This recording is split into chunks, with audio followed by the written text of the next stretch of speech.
Essa imagem é de Atafona, no norte do estado do Rio de Janeiro, em 2011. Agora olha essa outra imagem, registrada pouco mais de uma década depois, em 2023. É a mesma praia, o mesmo lugar, mas parece outro mundo. Se a gente observa com atenção a imagem mais antiga, tudo parece normal. Casas alinhadas, ruas bem definidas, pessoas vivendo suas rotinas perto do mar. Nada ali indica que aquele espaço estaria com os dias contados. Mas quando mudamos para a imagem mais recente, o choque é imediato. Onde antes havia ruas, hoje há água.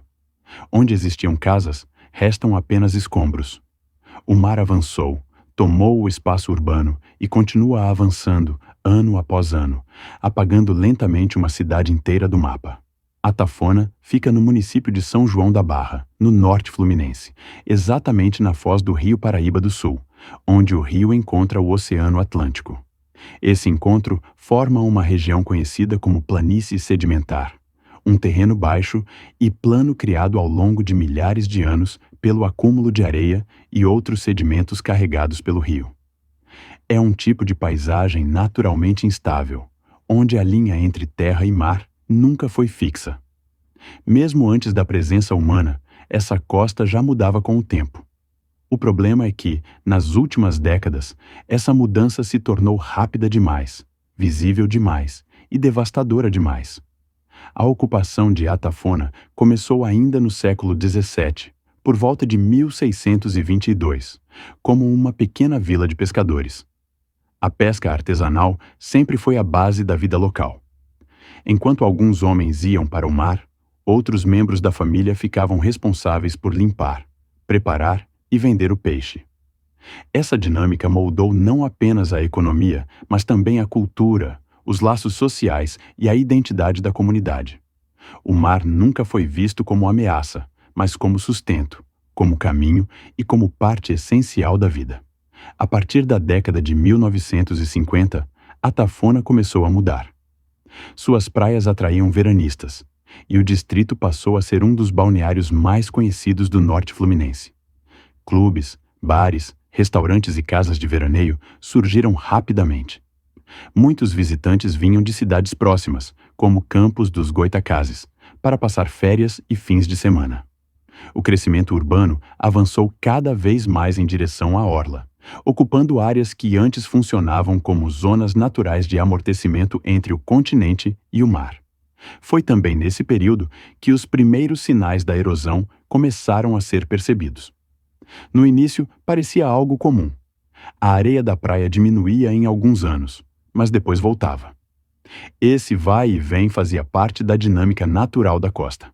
Só que, com o passar do tempo, a recuperação deixou de acontecer. O mar começou a avançar de forma contínua, ganhando metros todos os anos. Casas, ruas e comércios começaram a desaparecer, especialmente na região conhecida como Pontal de Atafona. Até meados dos anos 2000, mais de 200 construções já tinham sido destruídas. Em alguns trechos, o mar avançava de 7 a 8 metros por ano, uma velocidade extremamente alta para processos costeiros. Enquanto Atafona encolhia, a praia vizinha de Gruçaí crescia, recebendo parte da areia que era retirada de Atafona pelas correntes marítimas. Era como se o território estivesse sendo redistribuído pelo próprio oceano. As famílias de pescadores foram as mais afetadas. Muitas perderam suas casas e seus locais de trabalho, mas ainda assim continuaram ali. Para muita gente, sair nunca foi uma opção. O vínculo com o mar é profundo, atravessa gerações e não pode ser facilmente rompido.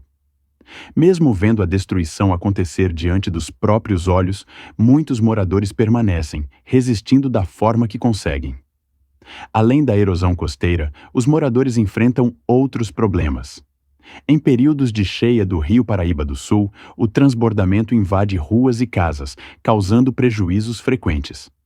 A falta de um sistema eficiente de drenagem agrava ainda mais a situação. Em épocas de ventos fortes vindos do Nordeste, as dunas de areia se deslocam e avançam sobre as construções. Para tentar lidar com isso, muitas famílias constroem barreiras improvisadas com tábuas, sacos de areia e entulho, tentando conter tanto a água quanto a areia. O que aconteceu em Atafona não foi obra do acaso. A destruição é resultado de uma combinação de fatores naturais e humanos. Do lado natural estão a fragilidade geográfica da região, a força das ondas, os ventos predominantes e ciclos históricos de erosão que já aconteciam muito antes da urbanização. Do lado humano entram a ocupação intensa e muito próxima da linha da costa, a construção de ruas e casas em áreas vulneráveis e as mudanças no funcionamento do Rio Paraíba do Sul. Ao longo de sua bacia, existem mais de 900 barragens. Essas estruturas reduzem a vazão do rio e, principalmente, a quantidade de sedimentos que ele carrega até o litoral. Menos sedimentos significam menos areia sendo depositada na costa. Com isso, o mar passa a retirar mais areia do que recebe, intensificando o processo erosivo. Estudos mostram que a operação de reservatórios e usinas hidrelétricas interfere diretamente na reposição natural da areia nas praias, deixando regiões como Atafona ainda mais vulneráveis. Outro fator que agrava a situação é o aumento do nível do mar. Entre 1990 e 2020, o nível do mar na região subiu cerca de 13 centímetros. Pode parecer pouco, mas em áreas baixas como Atafona, essa elevação faz uma enorme diferença. Projeções indicam que o nível pode subir ainda mais até 2050, o que significa que o avanço do mar tende a se intensificar. Hoje, quem chega a Atafona e vê as ruínas espalhadas pela orla pode pensar que está diante de uma cidade abandonada. Mas para quem mora ali, cada pedaço de parede, cada calçada quebrada, carrega uma memória. Ali existiam ruas movimentadas, quintais, festas, histórias de infância e trabalho. Quando uma casa é levada pelo mar, não é apenas uma estrutura que desaparece, mas parte da história de uma comunidade inteira. Apesar disso, a maioria dos moradores não pensa em sair. Pesquisas mostram que, mesmo reconhecendo a gravidade da erosão, grande parte da população prefere permanecer. O mar faz parte da identidade dessas pessoas. É sustento, é cultura, é pertencimento. Muitos acreditam que sair significaria perder não apenas a casa, mas também quem eles são. Existem estratégias técnicas que poderiam ajudar a conter ou desacelerar o avanço do mar, como o engordamento artificial da praia, a construção de espigões ou obras de dissipação da energia das ondas, além do replantio de vegetação costeira.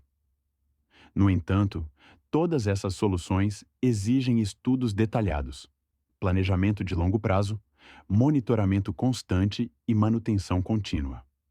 Quando feitas sem critério, podem apenas transferir o problema para outras áreas ou até piorar a erosão.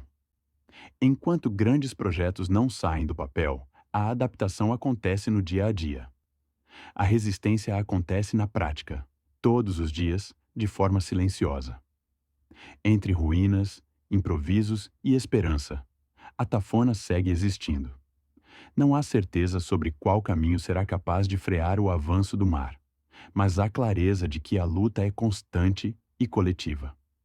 O que está em jogo não é apenas a geografia da costa, mas a sobrevivência de um modo de vida, de uma memória e de uma identidade que se recusam a desaparecer junto com a areia.